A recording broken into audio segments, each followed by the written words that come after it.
Faites passer l'info au couteau aujourd'hui avec Christian Grand, notre spécialiste de la cuisine, mais du matériel de cuisine. Il est avec nous comme régulièrement dans cette émission. Bonjour Christian Grand. Bonjour. De la table parisienne à Poitiers, entre autres. Alors vous êtes là, vous êtes venu avec une batterie de couteaux et c'est vrai qu'on se pose souvent la question, quel couteau choisir et surtout, pourquoi il y a une gamme de prix aussi importante ? Alors, il y a un couteau qu'on utilise tous et souvent, qu'on appelle le fameux couteau office. On va dire que c'est le petit couteau qui a une lame aux environs de 10 cm et qui permet de faire un peu toutes les découpes. On va dire entre 8 et 10 cm. Et dans ce couteau office, effectivement, il y a pléthore de choix, quoi. D'accord. Alors justement, vous êtes venu avec plusieurs couteaux. On va commencer par le premier, celui qui est très tendance en ce moment, c'est le céramique. Voilà, donc le couteau céramique. Alors la difficulté pour beaucoup de nos utilisateurs, c'est que le couteau céramique sert vraiment à faire que de la découpe. Il a aussi une petite tendance de mode sur le céramique et dès qu'on commence à triturer un peu avec le couteau céramique, il a tendance à se briser ou à s'éclater. Il est un peu fragile. Ouais, un peu fragile. Voilà.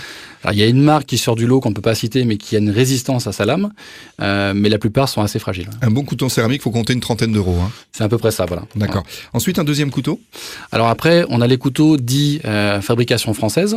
Et ces couteaux fabrication française, là aussi, c'est difficile de s'y retrouver parce que les lames sont beaucoup manufacturées aujourd'hui en Chine. Et ce qui fait la résistance d'un couteau, c'est la qualité de sa lame. Et là, c'est très difficile pour le consommateur de s'y retrouver. On va dire que le critère de qualité, c'est un Made in Europe ou un Made in France qui peut éviter justement... mais comme il y a des copies qui marquent même sur les copies Made in France... Ouais. Il faut bien l'avoir en main, donc il faut l'essayer éventuellement. Voilà, je conseille vraiment toujours pour la petite astuce, c'est vraiment de prendre le couteau en main, de l'essayer, de ne pas le laisser derrière la vitrine, parce que le fait de le manipuler, de le prendre en main, on va voir si on est à l'aise avec le produit ou pas. D'accord. Alors ensuite, on arrive dans du couteau plus haut de gamme, je dirais, les couteaux de chef, de cuisinier. Alors le couteau du chef, le critère pour le consommateur, pour le kidam, c'est de trouver la garantie à vie.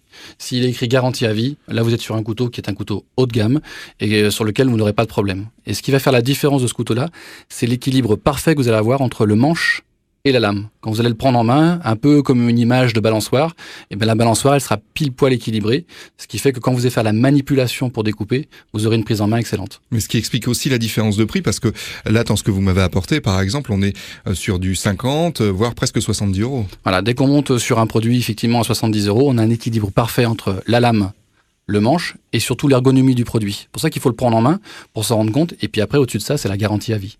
Garantie à vie, il y a quoi que ce soit, le produit vient s'abîmer, vous venez, le constructeur vous le change. Alors il y a quelque chose, moi j'ai jamais su réellement ce qu'il fallait faire. Est-ce que ça s'offre un couteau ? Parce qu'il paraît que ça peut porter malheur, je sais pas trop. Ouais, alors voilà. C'est vrai qu'aujourd'hui, on dit qu'on n'offre pas forcément des couteaux. Ceci dit, un beau couteau dans un écrin, on a de plus en plus de gens qui passent par-dessus ça et qui offrent des couteaux aujourd'hui parce que, le couteau d'office, c'est le couteau qu'on va utiliser. Du moment que ça fait plaisir, je pense qu'il faut prendre la notion de plaisir. Après, le reste, c'est peut-être des traditions. Ouais, ça peut être un très très beau cadeau, hein. Effectivement. Il y a ensuite, comme vous le disiez, des écrans, ils sont présentés dans des petits coffrets super sympas. Il y a moyen de faire un très beau cadeau pour la fête des pères, par exemple. Par exemple, et puis après, maintenant, ils font aussi des petites choses qui sont assez innovantes. C'est qu'ils ont des protège-lames aimants. Donc vous avez une petite protège-lame que vous mettez autour de votre lame pour bien protéger votre couteau et le garder précieusement. Ça c'est important. Lave-vaisselle ? Alors bon, si c'est un bel objet, on évite le lave-vaisselle. Mais si on le fait sécher, par contre, il faut toujours le faire sécher avec la lame en bas pour éviter que ça reste au niveau du manche en fait. D'accord. Mais bon, allez, on peut le mettre au lave-vaisselle, mais évitons. Merci beaucoup Christian. On rappelle la table parisienne qui se trouve à Poitiers Sud. Vous allez pouvoir découvrir justement toute cette gamme de couteaux. À très bientôt. À bientôt, au revoir.